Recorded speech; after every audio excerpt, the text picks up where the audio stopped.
इब्राहिम अलैहिस्सलाम ने अपनी बीवी हाजरा को और छोड़ के चले गए। बीवी ने पूछा, मुझे किसके हवाले छोड़ के जा रहे हो? इला मन ततरुकुना, मुझे किसके हवाले छोड़ के जा रहे हो? हजरत इब्राहिम ने जवाब दिया, इल्लल्लाह, अल्लाह के हवाले छोड़ के जा रहा हूं, अल्लाह के सुपुर्द करके जा रहा हूं। हाजरा ने जब ये सुना तो जवाब दिया, अब आप जाइए, मुझे अकेले छोड़ के जा रहे हो तो चले जाओ। अब मेरा रब हमें जाया नहीं करेगा, मेरा रब हमें बर्बाद नहीं करेगा।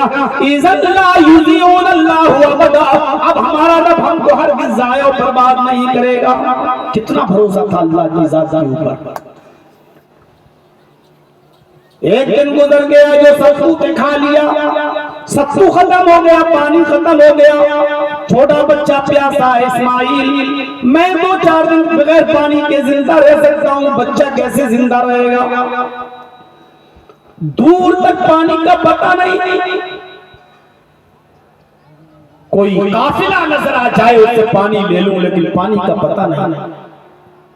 हजरत हाजरा पानी की तलाश में दौड़ती हैं, सफा पर चढ़ जाती हैं, झांक कर देखती हैं उस पहाड़ी के नीचे कोई बस्ती रहती हो, कौन बस्ती के लोगों से थोड़ा सा पानी मांग लूं।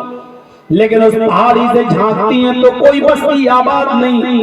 उनको दूसरी साइड में दूसरी पहाड़ी नजर आती है जिसको मरवा कहा जाता है। वो सफा से दौड़ती हैं, चक्कर लगाती हैं, चलती हैं और मरवा तक जाती हैं। बीच में कभी आहिस्ता चलती हैं और बीच में कभी कभी तेजी से चलती हैं, अकड़ के चलती हैं, अकेली हैं, कभी कभी इस तरीके से बहादुरों की तरह चलती हैं, अकड़ के चलती हैं, सीना तान के चलती हैं, फिर रुक जाती हैं, फिर थोड़ी देर और चाल चलती हैं और फिर थोड़ी देर अकड़ के चलती हैं। मरवा पहाड़ी पे पहुंच जाती हैं, मरवा से नीचे झांक कर देखती हैं कोई बस्ती आबाद हो तो इस बस्ती वालों से पानी ले लिया जाए, लेकिन कोई बस्ती नजर नहीं आती। सफा से मरवा एक चक्कर, फिर मरवा से सफा दौड़ी 2 चक्कर, पानी की तलाश में वो सफा से मरवा, मरवा से सफा, फिर सफा से मरवा, मरवा से सफा और फिर सफा से मरवा दौड़ती रही, यहाँ तक कि उन्होंने 7 चक्कर लगा लिए। सफा से दौड़ी मरवा तक 1 चक्कर, फिर मरवा से दौड़ी सफा पर 2 चक्कर, फिर सफा से दौड़ी मरवा पर 3 चक्कर, फिर मरवा से दौड़ी सफा पर 4 चक्कर, फिर सफा से दौड़ी मरवा पर 5वां चक्कर, फिर मरवा से दौड़ी सफा पर 6वां चक्कर, फिर सफा से दौड़ी मरवा पर 7 चक्कर। थक गई, पसीना पसीना हो गई। मेरे भाइयों, पानी नहीं मिला, लौट कर मायूस होकर अपने बच्चे के पास आकर बैठ गई, इस्माइल के पास, और कहने लगी, अल्लाह, एक औरत को जितना मेहनत करना था कर लिया, जितना दौड़ सकती थी दौड़ ली, जितना कोशिश कर सकती थी कर ली। मेरा शौहर मुझे और इस बच्चे को तेरे सुपुर्द करके गया है, इस बच्चे के लिए पानी का इंतजाम था। उधर अल्लाह ने हुक्म दिया, जिब्रील क्या देते हो? मेरा बंदा इब्राहिम मेरी बंदी हाजरा को और अपने बेटे इस्माइल को मेरे भरोसे पर छोड़कर गया है। इनको भूखा और प्यासा नहीं मारा जा सकता है। जाओ, जहाँ इस्माइल पैरों पे एड़ियां रगड़ रहे हैं उसी जगह पर तुम अपना पर मारो। और जैसे ही जिब्रील ने इस्माइल के पैरों की एड़ियों के पास अपना पर मारा, अल्लाह ताला ने ज़मज़म का चश्मा जारी कर दिया, पानी निकाल दिया, वहां से पानी का चश्मा फूट गया। हाजरा ने जैसे ही पानी देखा तो खुशी से झूम उठी और पानी कहीं खत्म ना हो जाए तो उसको बांधने लगी, रोकने लगी, मिट्टी की मुडेर बांधने लगी। हदीस के अल्फाज हैं, जब हाजरा पानी को रोक रही थी, पानी फैल रहा था वो रोक रही थी, तो कहती जाती थी जम जम जम जम जम जम। ये अबरानी जबान का लफ्ज है, अरबी का लफ्ज नहीं है। उस जमाने में अबरानी जबान बोली जाती थी, ये अबरानी जबान का लफ्ज है। जम जम जम, पानी रुक रुक, जम का मतलब होता है इब्रानी जबान में रुक। वो पानी को कैसे रोक रही थी, वो कह रही थी जम जम जम जम जम, रुक जा, रुक रुक रुक रुक, कहां जा रहा, रुक रुक। एक मुडेर बांध दी। अल्लाह के नबी फरमाते हैं अल्लाह रहम करे हाजरा पर, उसने पानी को बांध दिया। अगर उसने पानी की मुडेर न बांधी होती तो अल्लाह उस पानी को सारी दुनिया में फैला देता।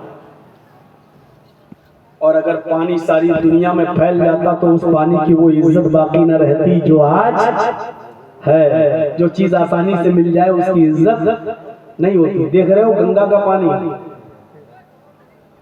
कोई इज्जत है? भले ही लोग उसको लाते हो, गंगा जल कहते हो, सब कुछ कहते हो, लेकिन उसी में पेशाब भी करते हैं लोग, उसी में लैट्रिन भी कर रहे हैं लोग, उसी में नहा भी रहे हैं लोग। कुंभ के मेले में देख लीजिए, नहा भी रहे हैं मर्द भी औरतें भी, और उसी में वीडियो भी बन रही है, सब कुछ हो रहा है। अब बताइए कि हिंदू धर्म में तो इसलिए गंगा में नहाया जाता है कि उनकी आस्था ये है, बिलीव ये अकीदा ये है कि पाप धुल जाते हैं। नहाने से पाप धुल जाते हैं। इसीलिए किसी फिल्मी दुनिया के गीतकार ने गाना बनाया था, याद है ना? राम तेरी गंगा मैली हो गई, पापियों के पाप धोते धोते। यानी गंगा इतनी गंदी हो गई है, सारे पापी उसी में नहा रहे हैं और पाप छोड़ के बाहर निकल रहे हैं। तो पापियों के पाप की वजह से गंगा इतनी गंदी हो गई, मैली हो गई, पापियों के पाप धोते धोते अब अगर कोई आदमी उसमें डुबकी लगाएगा तो उसके पाप तो धुलेंगे नहीं, जो पाप पहले से पड़े हुए वो और चढ़ जाएंगे। इसलिए आप देख लीजिए, जो गंगा नहा के आता है वो और पाप करता है, बहुत गुनाहगार हो जाता है, बहुत बड़ा इजास हो जाता है, बहुत बड़ा पापी हो जाता है। मेरे भाइयों, पानी की वो कद्र बाकी नहीं रहती अगर पूरी दुनिया में फैल जाता। जो आज उसकी इज्जत है, लोग कितने इज्जत के साथ उस पानी को लेते और पीते हैं। और लेबोरेटरी में चेक करो, और किया गया इस भारत की लेबोरेटरी में चेक किया गया। आज तक कोई भी, न तो विश्व हिंदू परिषद का आदमी, न शिवसेना का आदमी, किसी भी कट्टर से कट्टर हिंदूवादी संगठन के लोग भी उस पानी के अंदर कोई कमी नहीं निकाल सके। बल्कि यहाँ रिपोर्ट ये सामने आती है कि जमजम के पानी में इतनी शिफा है कि अगर कोई आदमी भूखा है और खाना नहीं मिल रहा है, अगर पेट भर के वो पानी पी ले तो कम से कम 2 घंटे की भूख उसकी पूरी हो जाती है। यानी 2 घंटे और वो अपना भूखा रह सकता, उसमें इतना आयरन है। इस पानी के अंदर कैल्शियम है, इस पानी के अंदर आयरन है, इस पानी के अंदर शिफा है। मैं आज भी अपने इटावे में ऐसे शख्स को जानता हूँ जो आज से 20 साल पहले हज करने गया था और 20 साल के बाद जो पानी लेके आया था एक कट्टी में लेकर, वो पानी आज भी उसके घर पे रखा हुआ है। जब जरूरत पड़ती है तो एक ढक्कन पानी निकाल के गिलास पानी में मिला के वो पीता है। 20 साल के बाद भी वो पानी आज भी न सड़ा है, न खराब हुआ है, न बदबू उसके अंदर आई है। ये ज़मज़म के पानी की खुसूसियत है कि वो सालों साल रखो तो वो खराब नहीं होता है। ये जीता जाता मौजिज़ा आज भी जिंदा है और इंशाअल्लाह क़यामत की सुबह तक जिंदा रहेगा। हाजरा जहां नॉर्मल चाल चली थी सफा और मरवा पर, आज हाजी जब हज करने जाता है तो वहां नॉर्मल चाल चलता है और ग्रीन लाइट लगाई गई है। देखा होगा आप लोगों ने जो उम्रा करने गए, हज करने गए, ग्रीन लाइट लगाई गई है। इस ग्रीन लाइट से उस ग्रीन लाइट तक। यहाँ हाजरा तेज दौड़ी थी तो तुम्हें भी तेज दौड़ना है हाजरा की तरह। हाजरा की अदा को जिंदा करना है। वहां जाकर थोड़ा सा तेज दौड़ा जाता है, सीना तान कर दौड़ा जाता है, बिल्कुल हाजरा की तरह। आए हिंदुस्तान की नापाक मीडिया के लोगों, इस्लाम को रुस्वा करने वालों, इस्लाम को जलील करने वालों और अपने ताल्लुक से इस्लाम को बदनाम करने वालों, लिखो, तुम्हारे कलम में ताकत हो, लिखो। इससे बड़ी एक औरत की इज्जत क्या होगी? कि जब तक हज में या उम्रे में कोई शख्स हजरत हाजरा के मकामात पर जहां वो दौड़ी थी अगर दौड़ लगाए और जहां तेज दौड़ी थी वहां तेज ना दौड़े और जहां आहिस्ता दौड़ी थी वहां आहिस्ता ना दौड़े और 7 चक्कर लगाकर आयशा हजरत हाजरा की अदा को अगर नहीं अदा करता है तो उसका ना हज होता है ना उसका उम्रा होता है। हज भी इबादत, उम्रा भी इबादत। एक औरत के पैरों के निशानात पर दौड़ने को अल्लाह ने अपनी इबादत बना दिया है। जहां हाजरा दौड़ी वहां तुम दौड़ो, जैसे हाजरा दौड़ी वैसे तुम दौड़ो। जितने चक्कर हाजरा ने लगाए उतने चक्कर तुम लगाओ। ये अल्लाह ने इसको अपनी इबादत का हिस्सा बना दिया। एक औरत के पैरों के निशानात को जहां वो दौड़ी उसको अल्लाह ने अपनी इबादत बना दिया हो। इससे ज्यादा एक औरत की इज्जत दुनिया का कौन सा मजहब दे सकता है, कौन सा धर्म दे सकता है?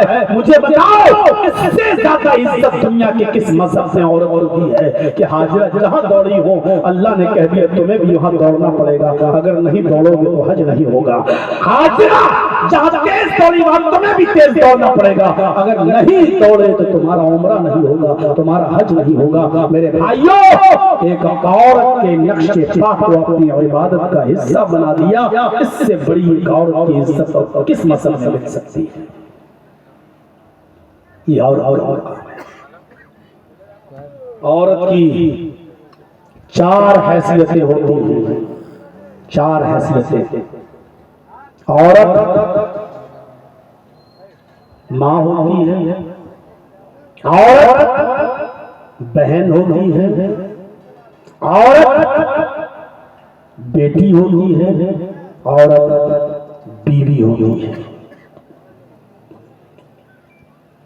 किसी की या तो माँ होगी, वही औरत किसी की बहन होगी, वही औरत किसी की बेटी होगी और वही औरत किसी की बीवी होगी। एक औरत के अंदर ये 4 सिफतें पाई जाती हैं। ये अलग बात है, वो फूफी भी होती है, खाला भी होती है, चची भी होती है, दादी भी होती है, नानी भी होती है, ये अलग चीजें होती। नानी तब बनती है जब उसकी बेटी किसी बेटे को जन्म दे या बेटी को जन्म दे, तब वो अपनी बेटी के बेटे या बेटी की नानी होगी। दादी तब बनेगी जब उसका बेटा दाद बन जाएगा, वो अपने बेटे की औलाद की दादी बनेगी, दादा।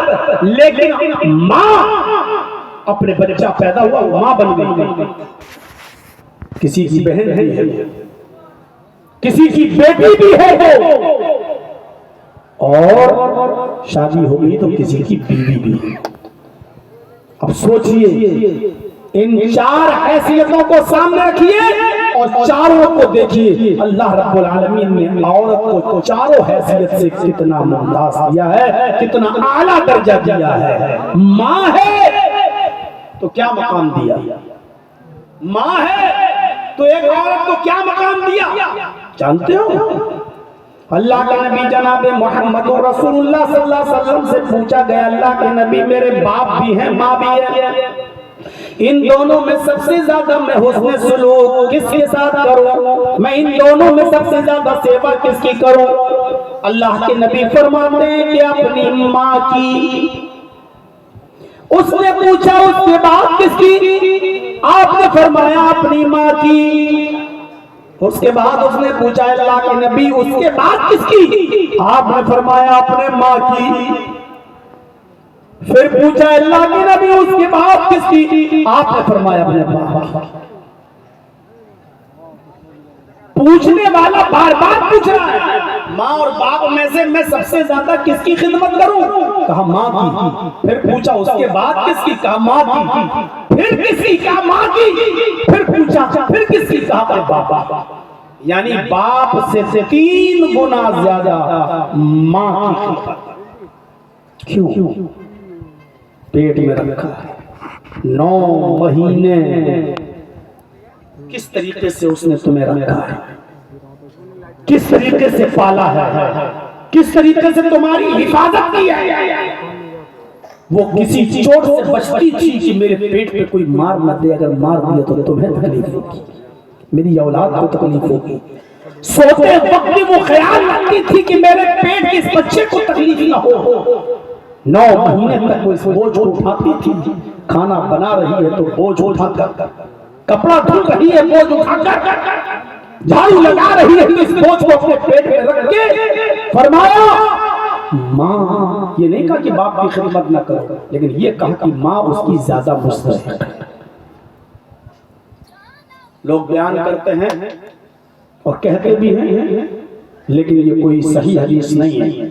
अल जन्नतु तहता अक़दामिल उम्महात, ठीक है लास्ट, अल जन्नतु तहता अक़दामिल उम्महात, जन्नत माँ के कदमों के नीचे। मैं पहले बता दे रहा हूँ ये हदीस सही नहीं है, ज़ईफ है। अल्लामा अलबानी ने इसको ज़ईफ करार दिया है, लेकिन ज़ईफ बताने के बाद अब मैं बता सकता हूँ आपको मेरे भाइयों, इससे ये पता चलता है कि माँ का मकाम क्या है, माँ का मर्तबा क्या है। यानी जन्नत उस वक्त तक तुम्हें नहीं मिल सकती जब तक कि माँ तुमसे खुश नहीं है, माँ तुमसे राजी नहीं है। अल्लाह के नबी सल्लल्लाहु अलैहि वसल्लम की सही हदीस मौजूद है, आपने फरमाया अल्लाह की लानत हो उस शख्स पर जो अपने माँ और बाप दोनों को पाए और दोनों को जिंदगी पाकर उनकी खिदमत करके जन्नत हासिल न कर सके, ऐसे शख्स पर अल्लाह की लानत हो, फटकार हो। मेरे भाइयों, यानी जन्नत उसी के लिए है जो अपने माँ बाप की खिदमत करने में कामयाब हो गया। अपने माँ बाप की खिदमत और सेवा करके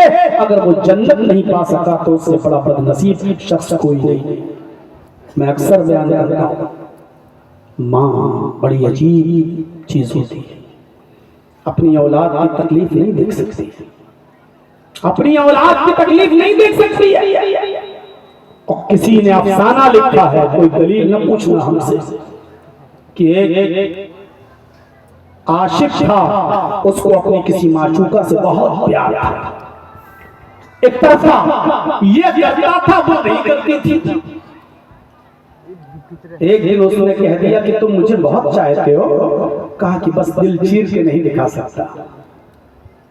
आजकल के डायलॉग उस जमाने में भी चलते थे, अरे तुम बताओ तो सही तुम्हें क्या चाहिए, बोलो तो सही। उसने कहा अगर तू मुझसे सच्चा प्यार करता है तो एक काम कर, अपनी माँ का कलेजा काट कर ला और मेरे सामने पेश कर, तब मैं मानूंगी कि तू मुझे प्यार करता है।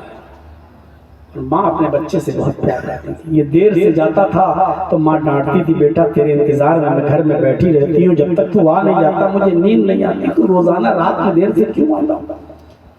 अब ये सोचने लगा कि माँ तो हमसे बहुत प्यार करती है, मैं माँ का कलेजा कैसे लाऊं। फिर सोचने लगता है, अरे माँ तो आज नहीं तो कल मरेगी, वो तो मरने वाली है ही, बुढ़ी हो चुकी है, 62 है, कल मरे परसों मरे, 1 साल बाद, महीने बाद, 2 महीने बाद, वो तो जाना ही है। अगर ये माशूका निकल गई मेरे हाथ से तब तो गड़बड़ होगा। तो चलो क्यों ना मैं अपनी माँ को मार दूं और कलेजा निकाल के दे दूं, उसको तो मरना तो है ही, उसको अब उसकी जिंदगी है ही कितने दिन की। ये कमबख्त गया, दरवाजा खटखटाया रात में, माँ ने कहा बेटा आज फिर तू देर से आया। उसने बुढ़िया को धक्का दिया, किचन से छुरी निकाली और माँ को काट दिया, उसका पेट फाड़ा, कलेजा निकाला, प्लेट में कलेजा रखता है और रात ही में लेकर भागता है कि जल्दी चले अपनी माशूका को दे दें, जितनी जल्दी मैं उसको दे दूंगा उतनी जल्दी मेरी हो जाएगी। तो भागता हुआ गया, रास्ते में ठोकर लगती है, मुंह के बल गिरता है, कलेजा जमीन पर गिरा और प्लेट लुढ़कती हुई नाली में चली गई। वो जल्दी से उठा, घुटने में चोट लगी, पहले प्लेट निकालता है और प्लेट को धोता है और फिर अपने माँ के पड़े हुए जमीन पर कलेजे के पास जाता है और उस कलेजे को जमीन से उठाकर प्लेट में रखता है। कलेजे से आवाज आती है, बेटे गिरते हुए चोट तो नहीं लगी, बेटे गिरते हुए चोट तो नहीं लगी। अफसाना है, कहावत है, लेकिन हकीकत यह है कि माँ का कलेजा ऐसा ही होता है।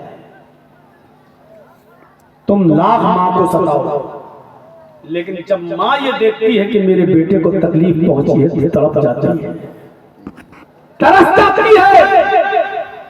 हजरत अलकमा इंतकाल का वक्त है, कलमा अदा नहीं हो रहा है। बीवी ने खबर पहुंचाई, अल्लाह के रसूल मेरे शौहर अलकमा की जबान से कलमा अदा नहीं हो रहा है। अल्लाह के नबी आए, कलमा पढ़वाया, अलकमा की जबान से कलमा नहीं निकल रहा है। अल्लाह के नबी ने कहा शायद अलकमा की माँ अलकमा से नाराज है, बुलाओ। बुलाया गया, माँ आई, कहा अल्लाह के नबी ने है अलकमा की माँ, तेरे बेटे की जबान से कलमा अदा नहीं हो रहा है। क्या बात है? कहा वो जाने, उसका काम है। लगता है कि तुम अपने बेटे से नाराज हो। कहती कि हाँ मैं अपने बेटे से नाराज हूं। कहा इसीलिए तेरे बेटे की जबान से कलमा अदा नहीं हो रहा है। अगर ये साल में मर गया और कलमा अदा नहीं हुआ तो बहुत बुरा अंजाम होगा तेरे बेटे का, माफ कर दे। कहती है कि अल्लाह के नबी मैं अपने बेटे को माफ नहीं कर सकती, इसने मेरा बहुत दिल दुखाया है। आपने कहा अगर तू माफ नहीं कर सकती तो मैं भी इसको मुसलमानों के कब्रिस्तान में मरने के बाद दफन नहीं कर सकता। सहाबा जाओ जंगल से लकड़ियां इकट्ठी करके लाओ, इसके दरवाजे के बाहर लकड़ियां जमा कर दो, जब ये मर जाए तो इसकी लाश को उठाकर आग में जला दो। माँ का सताने वाला और माँ का नाफरमान मोहम्मद के कब्रिस्तान में जमा दफन नहीं होगा। जब माँ ने ये सुना कि मेरा बेटा मरने के बाद भी 2 गज जमीन नहीं पाएगा, इसको जला दिया जाएगा, इसको 2 गज जमीन भी नहीं मिलेगी, तो चीख पड़ी अल्लाह के रसूल मैं माँ हूँ, ये बर्दाश्त नहीं कर सकती। कहा तो फिर बता अपने बेटे से नाराज क्यों है? तो कहते अल्लाह के रसूल नाराजगी की बहुत बड़ी वजह नहीं है, बस इतनी वजह है मैं अपने बेटे की तारीफ भी करती हूँ। कान कसीरुस सलाह व कसीरुस सियाम, मेरा बेटा बहुत बड़ा नमाजी है, मेरा बेटा बहुत बड़ा रोजदार है, ये नफली नमाजें भी पढ़ता है और नफली रोजे भी रखता है, नमाज में और रोजे में कोई कमी नहीं है। लेकिन अल्लाह के नबी कमी सिर्फ ये है कि ये मुझे अपनी बीवी से कम समझता है, अपनी बीवी को मुझ पर ज्यादा तरजीह देता है। तरजीह का मतलब समझते हो? अपनी बीवी को ज्यादा अहमियत देता है, मुझे कम देता है, यानी देता है लेकिन कम कम कम। तरजीह का मतलब समझते हो? ये 2 कपड़े लाता है ईद पर, एक मेरे लिए एक मेरी बीवी के लिए, अपनी बीवी के लिए, लेकिन पहले अपनी बीवी को देता है, बाद में मुझे देता है।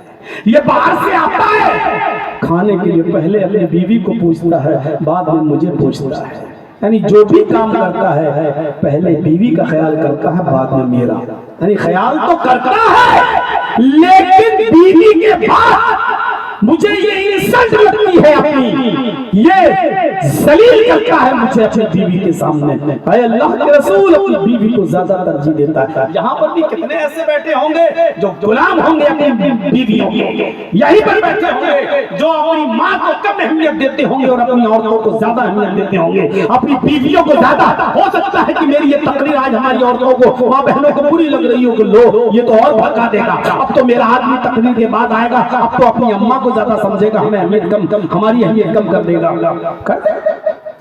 बीवी को बीवी का मकाम दो, लेकिन माँ का मकाम नहीं छीना जा सकता है। आप ईद के दिन 2 कपड़े लाते हो, पहले अपनी माँ से पूछो माँ तुम कौन सा पहनोगी, और बीवी को भी सोचना चाहिए माँ बेचारी अब कितने दिन रहेगी, चलो माँ की आखिरी दिनों में तो तमन्ना पूरी कर दी जाए, इस पर बीवी को बुरा नहीं मानना चाहिए। उसकी माँ है, अपनी माँ को तरजीह नहीं देगा तो माँ होने की ऐसे उसने कहा अल्लाह के रसूल लेकिन ये बर्दाश्त नहीं कर सकती कि मेरा बेटा आग में चल जाए, मैं इसको दिल से माफ कर रही हूँ, दिल से। जैसे ही उसने दिल से माफ किया, आपने कहा लकमा कलमा पढ़ो, लकमा ने कहा अशहदु अल्ला इलाहा इल्लल्लाह व अशहदु अन्न मुहम्मदन अब्दुहु व रसूलुहु। कलमा ज़बान से निकल गया और उसी वक्त उनकी रूह भी निकल गई, इंतकाल हो गया।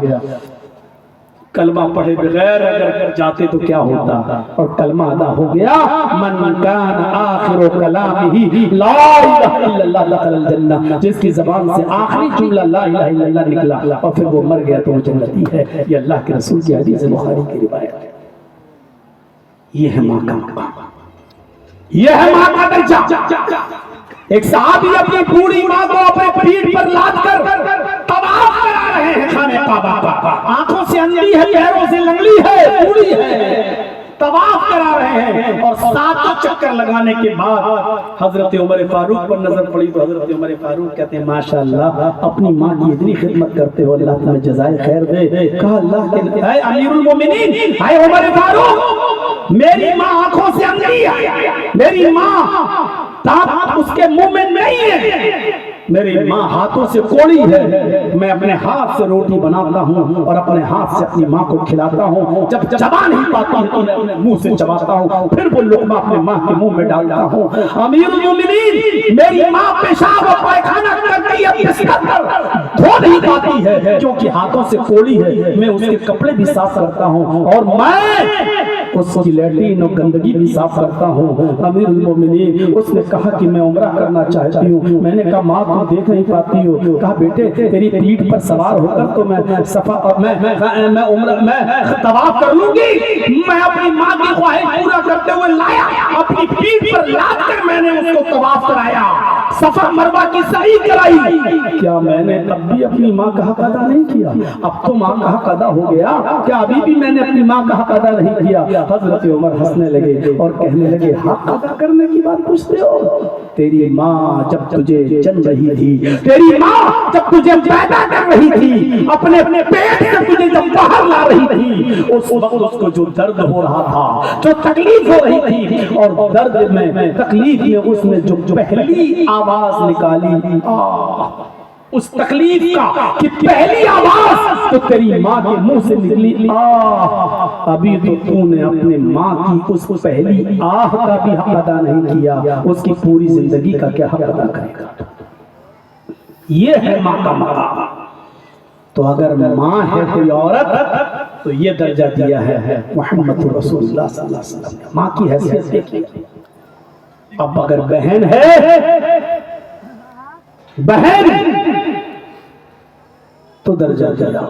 बहन और बेटी दोनों को मिलाकर एक हदीस है, अल्लाह के नबी सल्लल्लाहु अलैहि वसल्लम ने फरमाया कि जिसकी 3 बेटियां होंगी या 3 बहनें होंगी। कभी कभी ऐसा होता है कि बाप का इंतकाल हो गया है और बाप अपने पीछे लड़के और लड़की दोनों छोड़ गया, तो अब उस लड़की के लिए वो भाई, उसका बड़ा भाई भी है और वही बाप का भी रोल अदा करेगा, क्योंकि उसके सगे बाप का तो इंतकाल हो गया। अब वो बड़ा भाई उसके लिए भाई भी है और बाप भी है। तो अल्लाह के नबी ने फरमाया कि जिसकी भी 3 बेटियां होंगी, गौर से सुनिए, जिसकी 3 बेटियां होंगी या 3 बहनें होंगी और उसने उनको पढ़ाया होगा, लिखाया होगा, अच्छा अदब सिखलाया होगा, अच्छी तरबियत की होगी, फिर दीनदार घराने में उनका निकाह करा दिया होगा, दीनदार घराने में उन बच्चियों की शादी करा दी होगी, बहनों की या बेटियों की, वो क़यामत के दिन जन्नत में मेरे साथ कैसे रहेगा?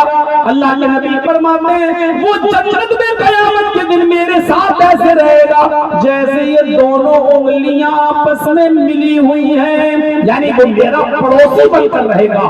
ये है बहन और बेटी की तरबियत करने पर एक बाप का और एक भाई का मकाम और मर्तबा। तसव्वुर करो, जन्नत 7 जन्नतें हैं, 7 जन्नतें, उन जन्नतों में सबसे आला जन्नत कौन सी है? जन्नतुल फिरदौस। मुहम्मदुर रसूलुल्लाह कहां जाएंगे? जन्नतुल फिरदौस। और जन्नतुल फिरदौस में सबसे आला मकाम किसको मिलेगा? मुहम्मदुर रसूलुल्लाह सल्लल्लाहु अलैहि वसल्लम को। और नबी का पड़ोसी बनकर, नबी के घर से चिपका हुआ घर इसका होगा। किसका? जिसने पास 3 बेटियां होंगी या 3 बहनें होंगी और उसने उनको पढ़ाया होगा, लिखाया होगा, अच्छा अदब सिखलाया होगा और अच्छी तरबियत की होगी और फिर उनका निकाह भी दीनदार घराने में कराया होगा।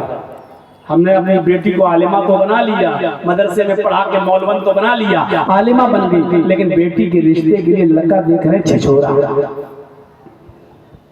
गली छाप, बैंक का लड़का जो सूद और ब्याज का कारोबार करता है, सूदी कारोबार करता है, सूदी बिजनेस कर रहा है, सूद का कारोबार खोले बैठा है। हमने अपनी बेटी को आलिमा बनाया और किसी दल मुद्दे के साथ शेविंग करने वाले, तालियों का जनाजा निकाल के नालियों में बहाने वाले लड़के के साथ हमने इसका निकाह कर दिया। ऐसे शख्स के बारे में यह हदीस नहीं है।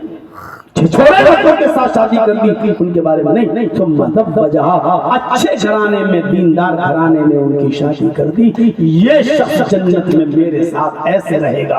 अल्लाह के नबी फरमाते जैसे ये दोनों उंगलियां आपस में मिली हुई हैं, ये दोनों उंगलियां आपस में मिली, यानी जैसे ये चिपकी हुई ऐसे वो मेरा पड़ोसी बनकर रहेगा। ये मकाम है बेटियों की परवरिश करने वाले का और बहनों की परवरिश करने वाले का और उनको पढ़ाने और लिखाने वाले का और उनकी शादियां कराने वाले का। कितना बड़ा मकाम है ये है। अंदाजा लगाइए बेटी का मकाम। पढ़ाओ लिखाओ, अच्छा अदब सिखाओ। आज के दौर में जहां हालात ये हो कि हमारी लड़कियां इर्तिदाद का शिकार हो रही हो, मजा कर रही हो, गैर मुस्लिम लड़कों के साथ भागकर मंदिरों में और चर्चों में शादियां कर रही हो, ऐसे माहौल के अंदर अपनी लड़कियों को पढ़ाना और लिखाना और अच्छा अदब सिखाना। मदरसे की लड़कियां भी आज महफूज ना रही हो। अंदाजा लगा सकते हैं आप कितना मुश्किल काम है। एक लड़की जब स्कूल जाती है, कॉलेज जाती है, और खास तौर पर उस स्कूल जाती है जो को एजुकेशन वाला हो, जहां लड़के और लड़कियां दोनों बैठकर तालीम हासिल करते हो, तो एक बाप को नींद कैसे आ जाती है। एक बाप 7 बजे अपनी लड़की को भेजकर इत्मीनान और चैन और सुकून के साथ 12 बजे तक और 1 बजे तक कैसे रह जाता है कि मेरी लड़की बिल्कुल पाक साफ होगी और किसी लड़की के साथ उसका कॉन्टेक्ट और कनेक्शन नहीं होगा। कैसे उसको इत्मीनान मिल जाता है, वो भी आज के इस माहौल में, आज के इस माहौल में।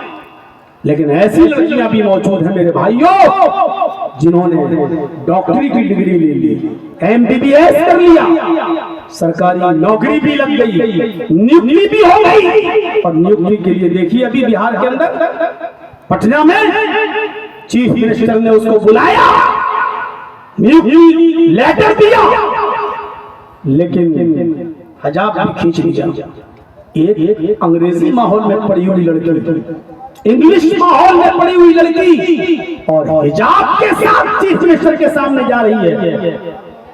मेरे भाइयों को तसव्वुर कीजिए, इसमें उस लड़की से ज्यादा उस लड़की की मां का किरदार छलकता है जिसने अपनी बेटी को ऐसी तरबियत दी होगी, ऐसी तरबियत। उसका हिजाब खींचा गया वो एक अलग मुद्दा है, वो तो हिजाब नहीं हटाई ना, उसका खींच लिया गया, मीडिया पर भरमार पड़ी हुई है, इसकी जितनी मजम्मत की जाए कम है। लेकिन भाइयों ये सोचने की जरूरत है कि आज जब मदरसों में पढ़ने वाली लड़कियां भी जलसों में घूम रही हो, जलसों में लिपस्टिक खरीद रही हो, जलेबियां खरीद रही हो, जब दीन का इल्म हासिल करने वाली लड़कियों का यह हाल है, तो अंग्रेजी माहौल में डॉक्टरी का सर्टिफिकेट लेने वाली लड़की हिजाब के साथ अगर जा रही है तो उसकी मां ने उसकी तरबियत किस तरीके से की होगी और किस तरीके से उसकी मां ने उसको पाला और पोसा होगा और बड़ा किया होगा। ये उस काबिले मुबारकबाद है उसकी मां। सलाम करता है ये जर्जीस उसकी मां को कि उसने इस माहौल में अपनी बेटी को ऐसी तरबियत दी है, उसको तरबियत को। हम क्या तरबियत देंगे और आप क्या तरबियत देंगे?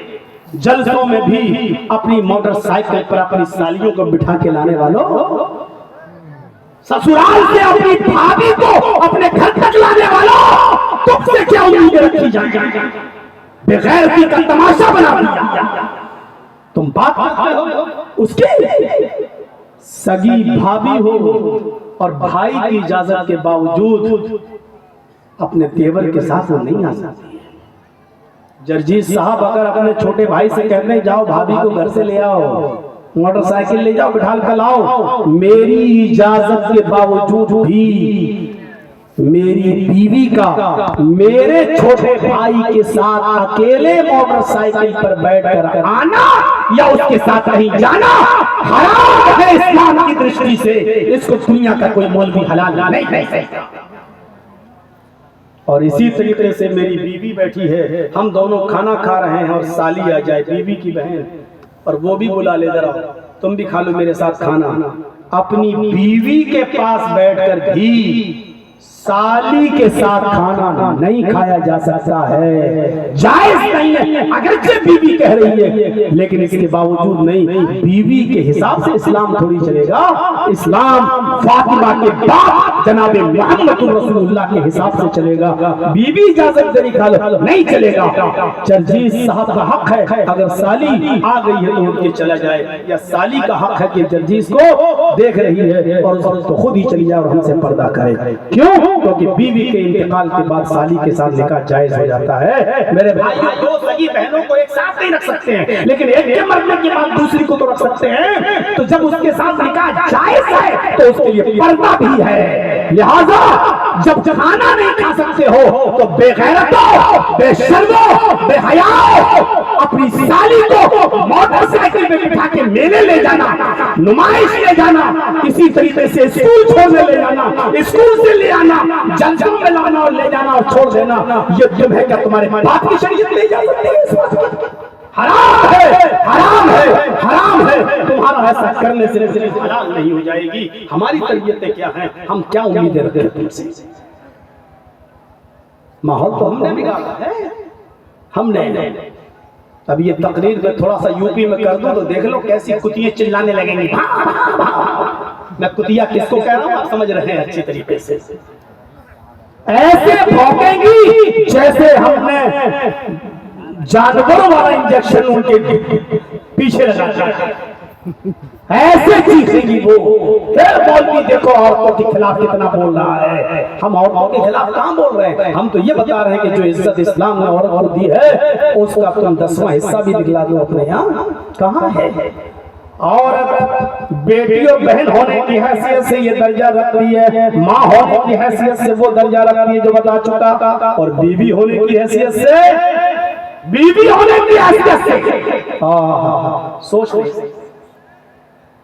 फरमाया जो तुम खाओ वो अपनी बीवी को खिलाओ, जो तुम पहनो वो अपनी बीवी को पहनाओ। तुम पहन रहे हो 500 रुपए मीटर वाला कपड़ा, तो बीवी के लिए 100 रुपए मीटर वाला कपड़ा नहीं ला सकते हो। अगर तुम 100 रुपए मीटर वाला पहन रहे हो तो तुम अपनी बीवी को भी 100 रुपए मीटर वाला पहनाओ।